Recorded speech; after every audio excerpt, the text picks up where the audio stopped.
출애굽한 이스라엘 백성들은 유월절의 어린 양의 피로 구원을 기본적으로 경험한 사람들입니다. 그리고 그들은 홍해를 건넜고 이 마라의 쓴물이 단물로 변화되는 것, 르비딤 반석의 생수를 마시고 하나님께서 다양한 은혜를 경험시켜 주셨습니다. 하늘에서 내리는 신령한 양식, 그들을 만나를 먹었습니다. 우리가 이렇게 쉽게 말하지만 정말 우리가 다 표현하기 어려울 정도로 하나님께서 어마어마한 은혜를 부어주신 겁니다. 그리고 시내산에서 하나님께서 그들에게 성막을 이제 세우게 은혜를 주셨고, 이스라엘 백성들과 함께 하시는 하나님, 늘 이제 그 하나님과 광야에서 그들은 함께 했습니다.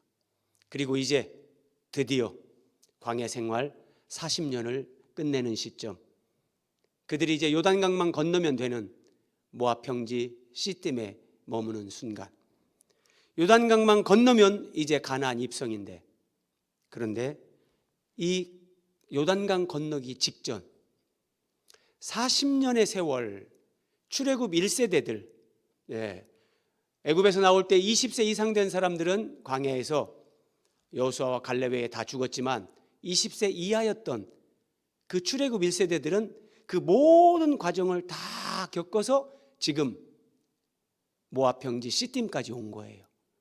그런데 여기에서 정말 상상할 수 없는 그 마지막 유혹, 사탄의 음모, 이런 것들에 걸려 넘어지는 24,000명이나 되는 사람들이 여기에서 가나안에 들어가지 못하고 죽습니다.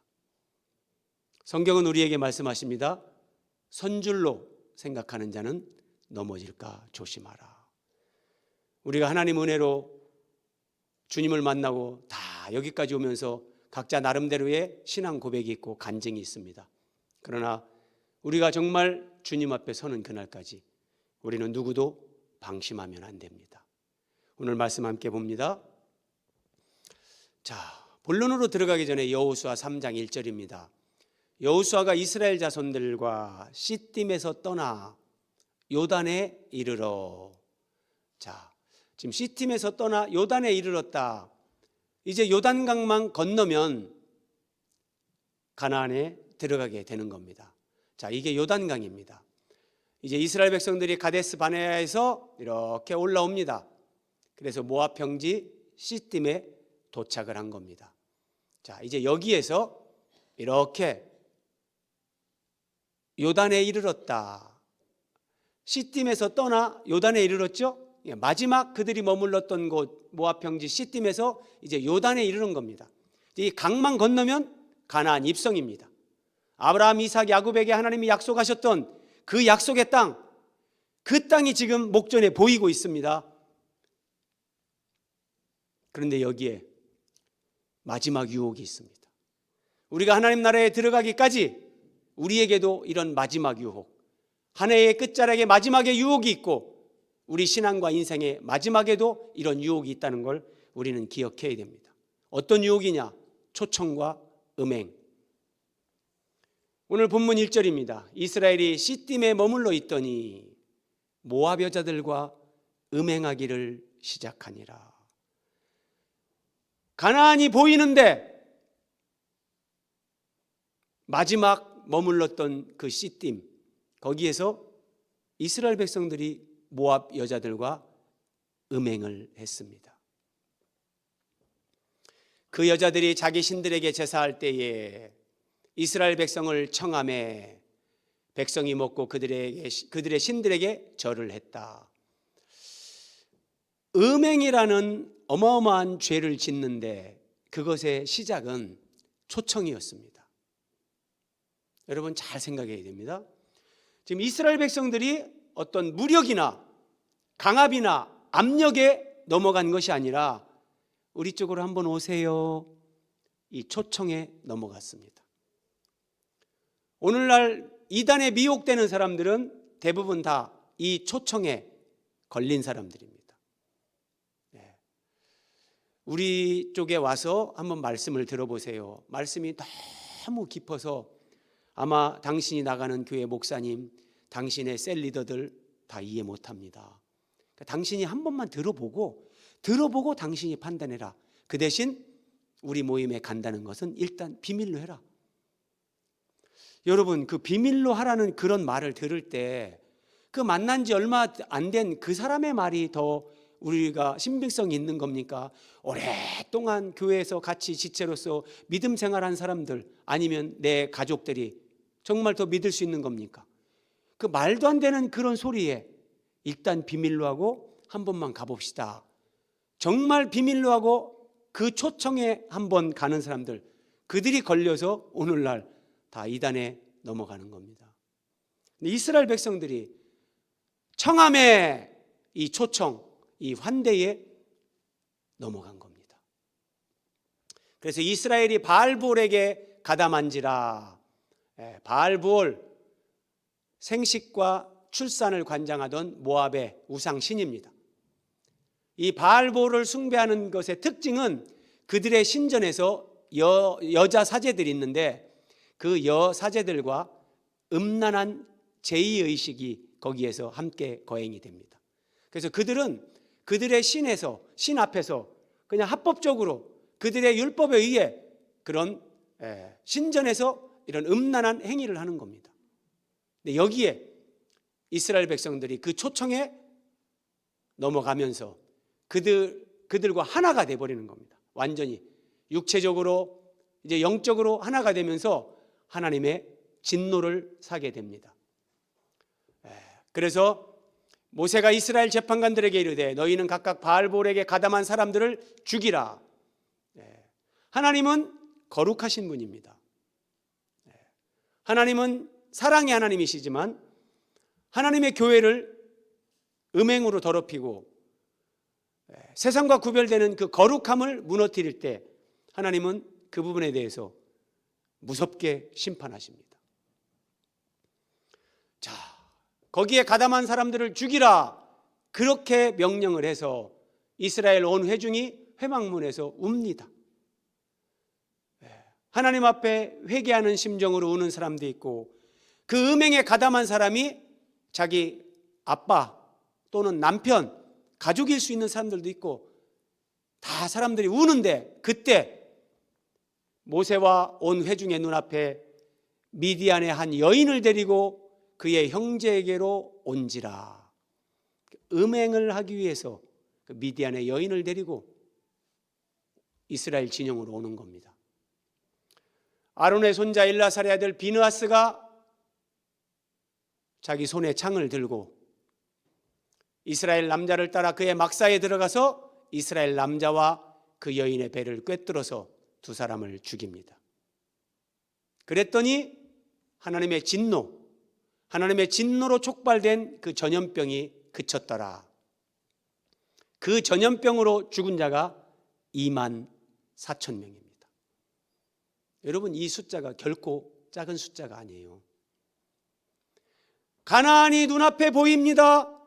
요단강만 건너면 그 약속의 땅에 들어가는 겁니다. 그런데 그 목전에서 24,000명이 죽었습니다. 음행은 사탄의 마지막 유혹, 최후 무기입니다. 왜냐하면 사탄 편에서 음행이라는 것은 일석이조의 효과를 보는 겁니다. 다른 죄는 그 죄를 짓는 사람 한 사람의 문제입니다. 그런데 음행이라는 것은 반드시 상대가 있습니다. 그렇기 때문에 한 사람만 음행에 빠뜨리면 이것은 돌을 하나 던져서 한 번에 새를 두 마리 잡는 것 같은 일석이조의 효과를 사탄의 입장에서는 보는 겁니다. 그래서 사탄은 이 음행이라는 것을 정말 마지막에 어떤 그런 유혹의 수단, 사람들을 넘어뜨리는 그 수단으로 이것을 사탄이 아주 활용을 잘하는 겁니다. 여기서 우리는 참 조심해야 됩니다. 제가 아는 어떤 목사님은 이런 말씀을 하셨습니다. 사람이 죽어서 관 속에 들어가도 성적인 문제는 안심하면 안 된다. 관 속에 들어갔는데도 믿으면 안 된다는 거예요. 특히 남자들이. 관 속에 들어간 다음에 바깥에서 못을 박은 다음에는 안심해도 된다 그래. 관 속에 넣어놓고 못을 안 박았으면 그때는 믿으면 안 된다. 그 정도로 성적인 시험이 강력하고 무섭다는 거예요. 사도 베드로가 베드로후서 2장 18절에서 이렇게 말합니다. 그들이 겨우 피한 자들을, 이 거짓 선지자들이, 거짓 교사들이 예수님을 믿으면서 정말 이런 죄, 저런 죄, 이런 시험, 저런 유혹 겨우 피한 자들을 음란으로서 육체의 정욕 중에서 유혹하는도다. 네. 이 사탄의 유혹, 시험, 이 본질을 알기 때문에 베드로도 우리에게 이렇게 가르쳐 주는 겁니다. 자, 오늘날 여러분 스마트폰, TV, 집에서 TV로 보는 넷플릭스, 기타 등등, 여러분 정말 조심하십시오.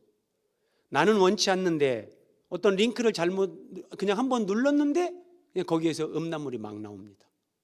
자, 그때 그것을 내가 한번 보는 순간 그 사람은 이제 사탄에게 먹히기 시작하는 겁니다.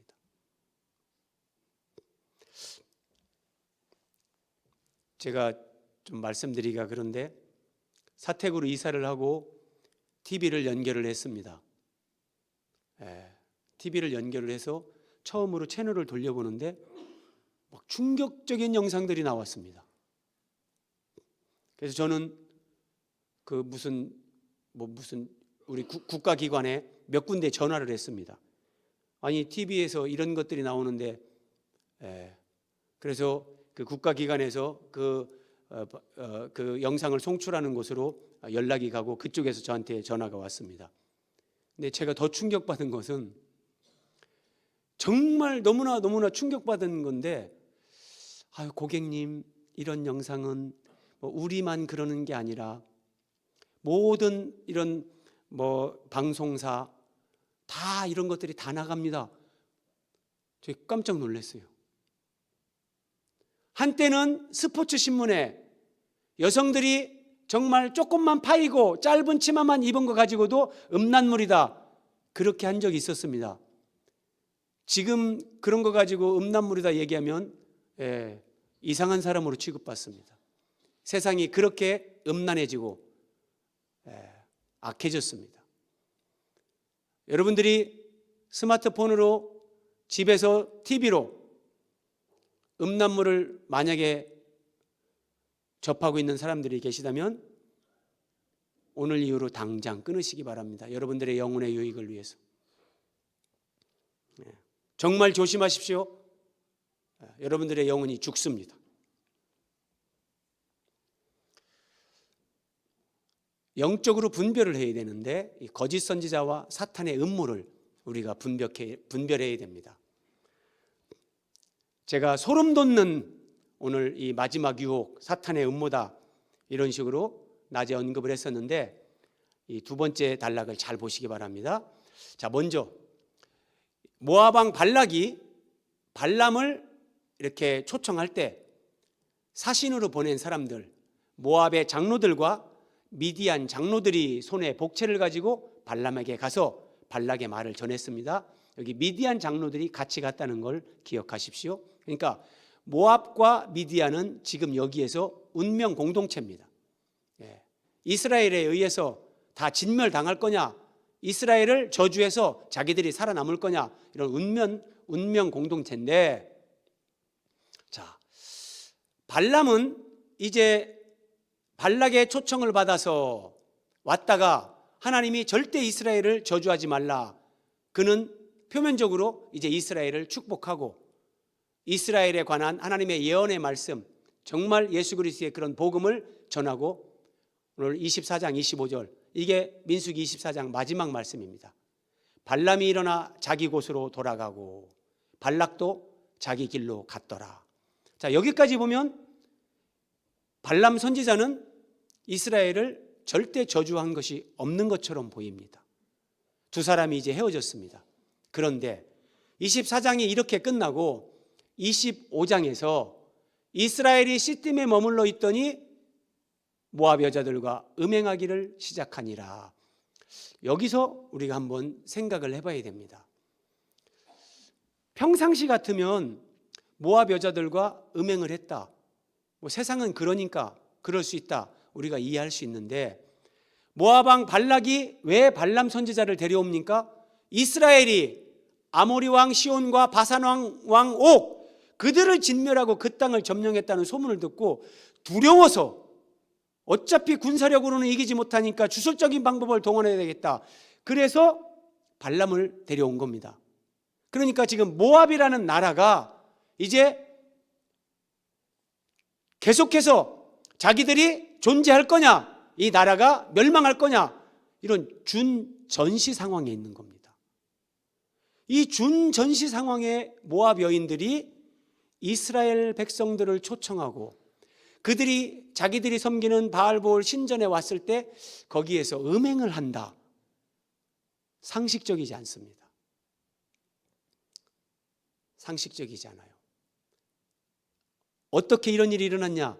이것은 발락 왕이 모압 신전에 있는 여인들에게 명령을 내린 겁니다. 너희들이 이렇게 해서 이스라엘 남자들을 유혹하라, 그들과 음행을 하라, 이렇게 발락 왕이 명령을 내린 겁니다. 그러면 모압 왕은 어떻게 이런 생각을 했을까요? 이스라엘을 두려워하고 있는데, 이스라엘이 두려워서 발람을 데려온 이 모압 왕이 어떻게 이 신전에 있는 여인들을 통해서 이스라엘 남자들을 유혹하고 그들을 음행에 빠뜨려서 하나님의 진노가 그들에게 임하게 할까? 이런 생각을 어떻게 했을까요? 민수기 31장 16절에 보면 이제 모세가 하는 말입니다. 잘 보세요. 보라, 이들이, 이제 미디안과의 전쟁을 하나님께서 모세에게 명령하십니다. 미디안을 진멸하라. 모세의 거의 마지막 사명으로 하나님이 이걸 말씀하시는데, 보라, 이들이 미디안을 가리키는 겁니다. 보라, 이들이 발람의 꾀를 따라 이스라엘 자손을 부올의 사건에서 여호와 앞에 범죄하게 하여 여호와의 회중 가운데 연병이 일어나게 하였느니라. 이 말씀 잘 보십시오. 바알부올에서 음행 사건으로 24,000명이 죽었는데 그것이 발람의 꾀를 따른 것이다. 발람 선지자가 모압 왕 발락에게 아이디어를 줬습니다. 그리고 모압 왕 발락이 신전에 있는 여인들에게 명령을 내린 겁니다. 여러분, 무서운 겁니다. 표면적으로는 정말 거룩하고 경건한 하나님의 선지자처럼 보이는 발람이 왜 저렇게 꾀를 줬을까요? 아마도 가면서 금은보화를 챙겨갔을 것 같습니다. 이 불의의 싹스를 너무나 이 돈을 좋아하는 발람 선지자였기 때문에. 이게 무서운 거예요. 그래서 여러분, 오늘날 정말 유튜브 조심하십시오. 그냥 유튜브 켜면 이단이라고 하는 사람, 별의별 사람의 설교, 별의별 자료가 다 올라옵니다. 저도 강단에서 어떤 목사님 이분은 잘못된 겁니다, 제가 이렇게까지 여러분들에게 말할 수 없습니다. 궁금하시면 여러분들이 저한테 물으셔도 됩니다. 그런데 정말 조심해야 될 사람들이 많습니다.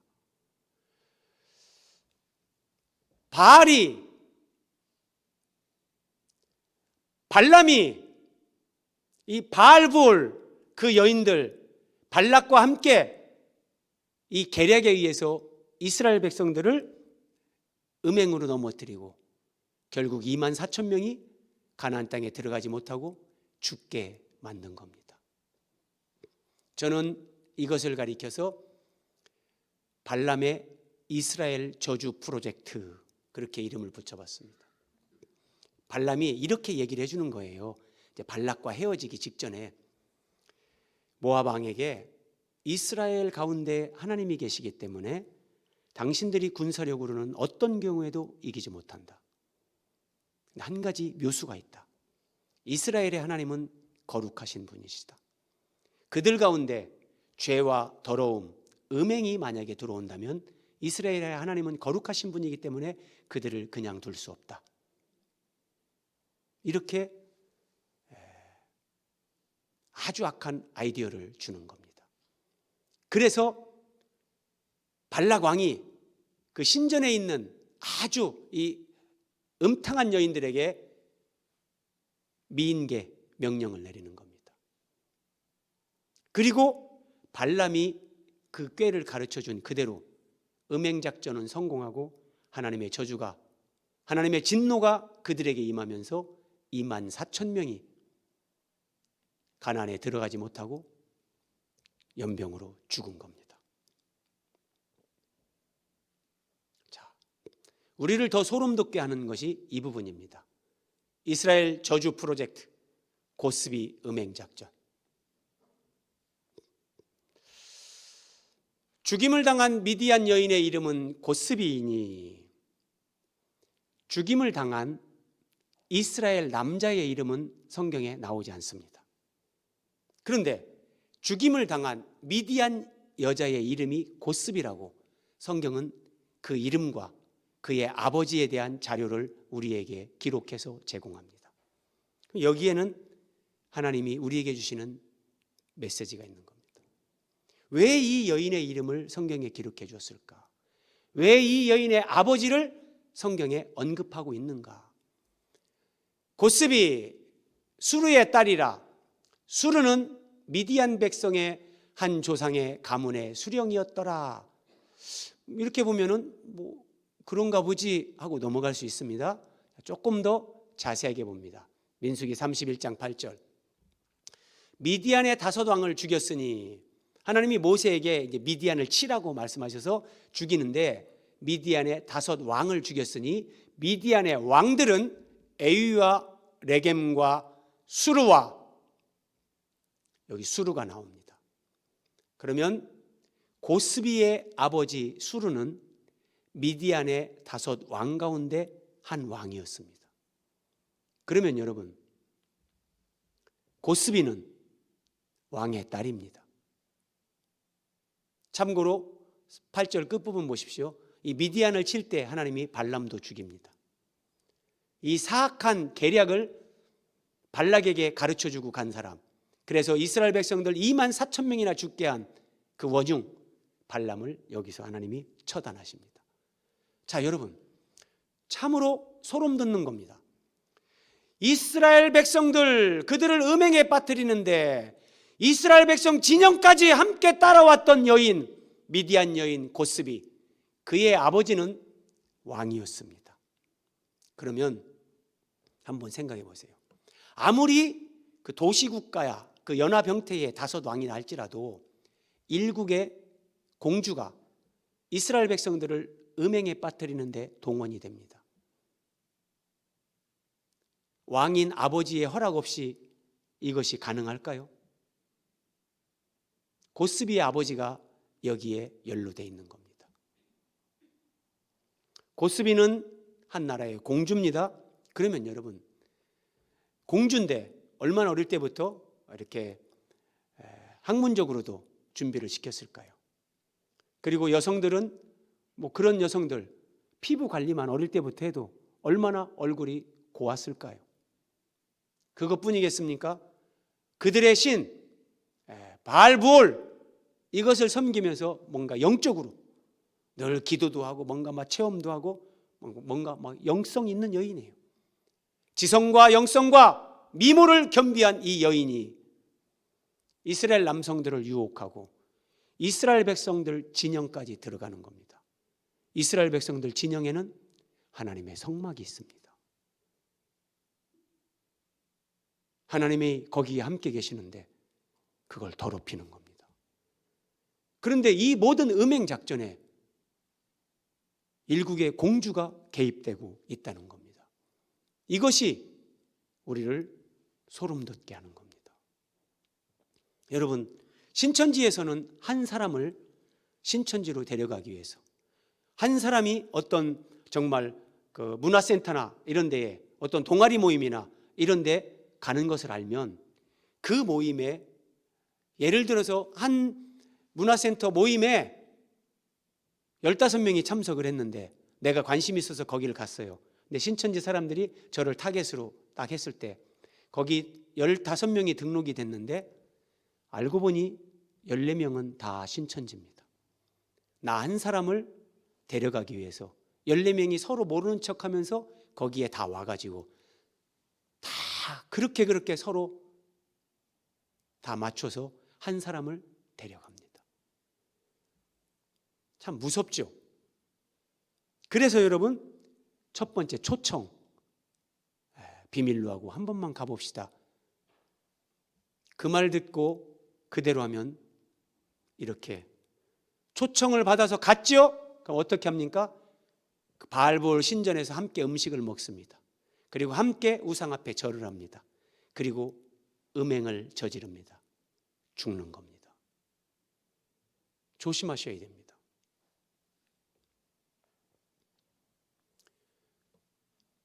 고스비와 같은 일국의 공주, 지성과 영성을 겸비하고 미모를 겸비한 여인, 이런 여인을 앞세워서 이스라엘의 하나님이 상징적으로 성막 가운데 계심에도 불구하고 거기까지 들어오는, 그래서 하나님이 진노하게 하시고 이스라엘에게 이렇게 하면 하나님의 저주가 임할 것이다. 발락 왕에게 이걸 가르쳐 준 것, 이것이 발람의 꾀, 이스라엘 저주 프로젝트 고스비 음행 작전입니다. 정말 무서운 겁니다. 발람과 발락과 고스비의 합작품, 이스라엘에게 저주가 임해가야 하기 위해서, 한 영혼을 사로잡고 무너뜨리기 위해서 사탄은 이렇게도 합니다. 정말 우리가 정신 바짝 차려야 됩니다.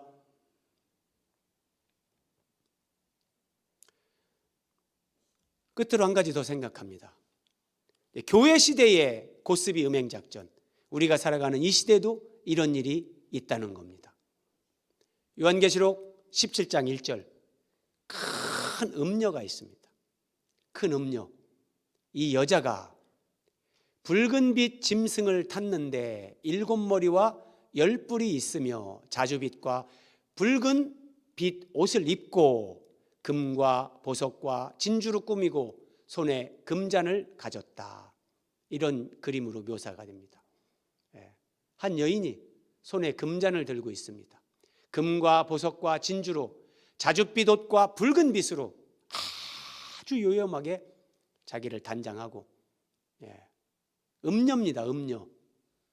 7머리와 10뿔이 있는 짐승을 타고 사람들을 유혹합니다. 손에 들고 있는 그 금잔에 음행의 더러운 것들이 가득하더라. 세상의 왕들도, 세상의 수많은 사람들도 이 음녀에게 다 걸려 넘어졌습니다.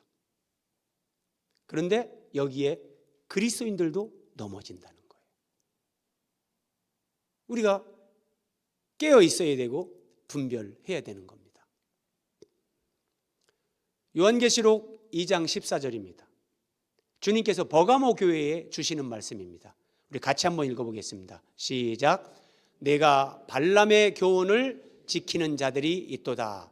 발람이 발락을 가르쳐 이스라엘 자손 앞에 걸림돌을 놓아 우상의 제물을 먹게 하였고 또 행음하게 하였느니라. 네. 여러분, 역사는 반복됩니다. 영적으로도 마찬가지입니다.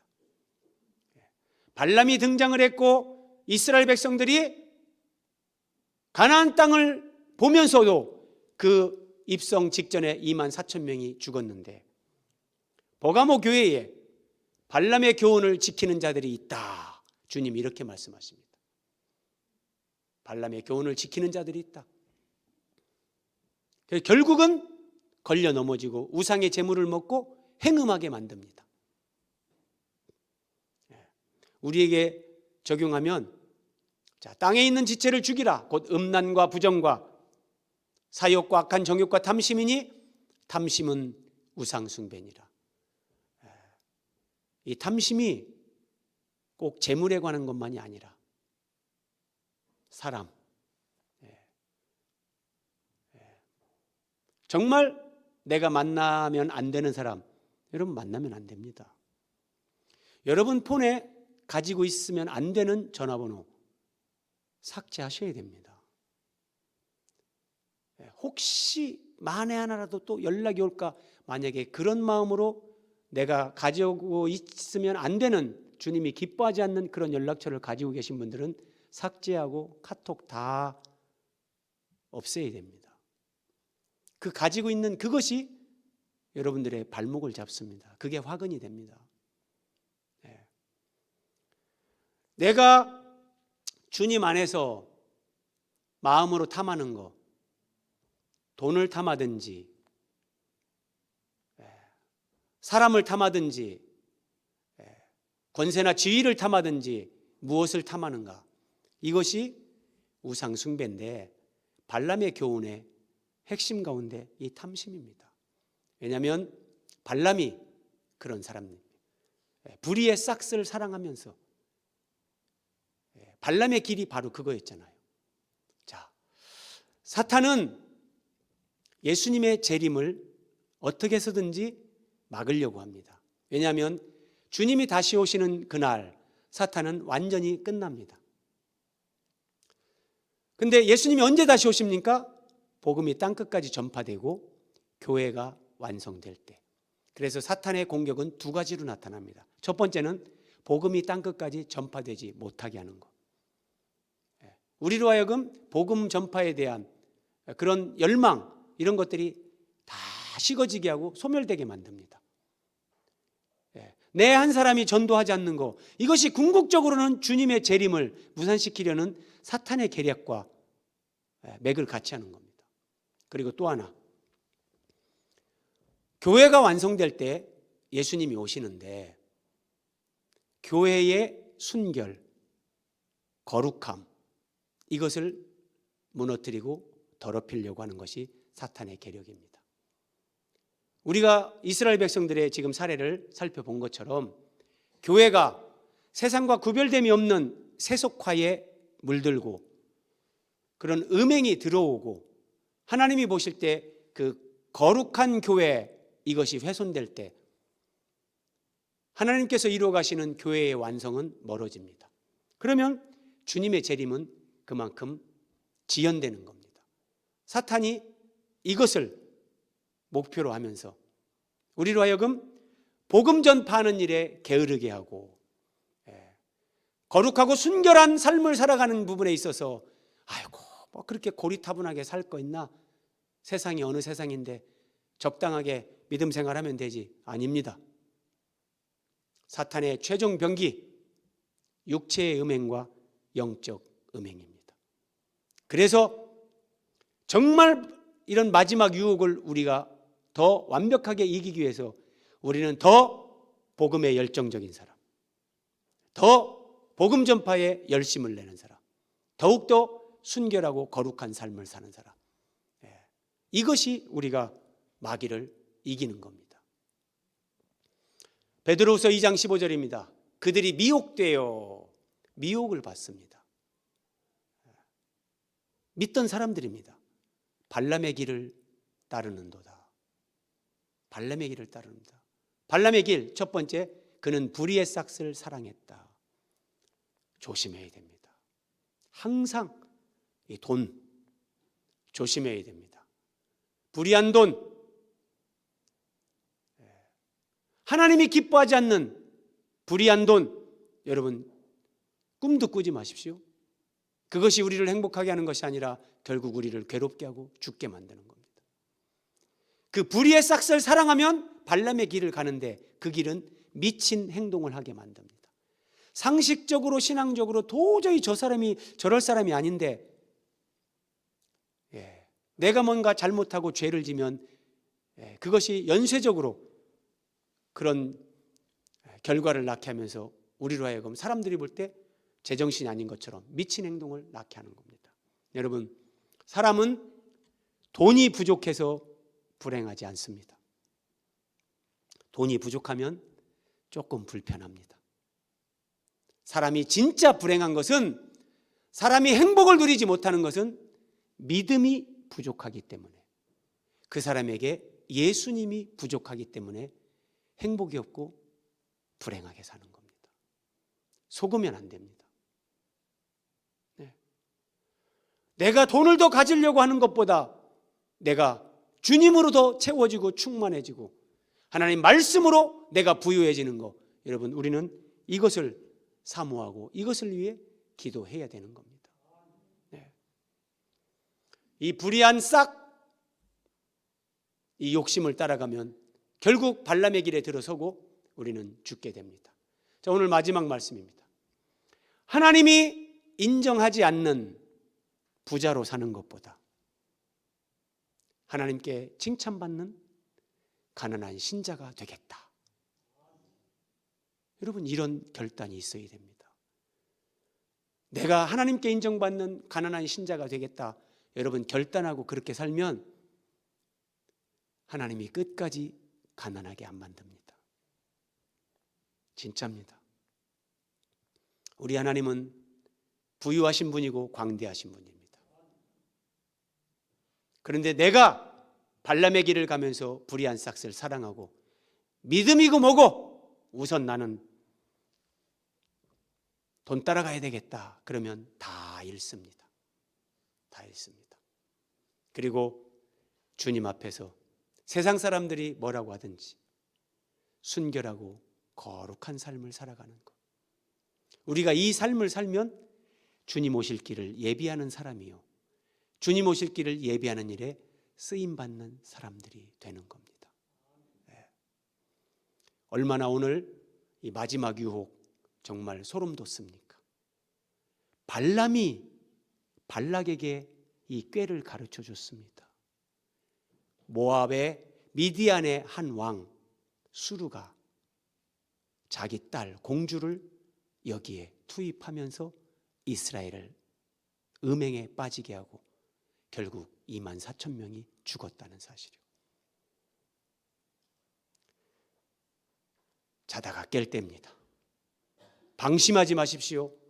요만한 거 하나, 여러분 폰 안에 있는 전화번호, 카톡, 어떤 뭐든지 여러분 집 안에 있는 거, TV, 모든 것에서 하나님이 기뻐하지 않는 것들을 다 정리하십시오. 그리고 여러분 마음 안에, 생각 안에 있는 그것까지 정리하십시오. 더 주님 앞에 순결하고 거룩한 삶을 사모하십시오.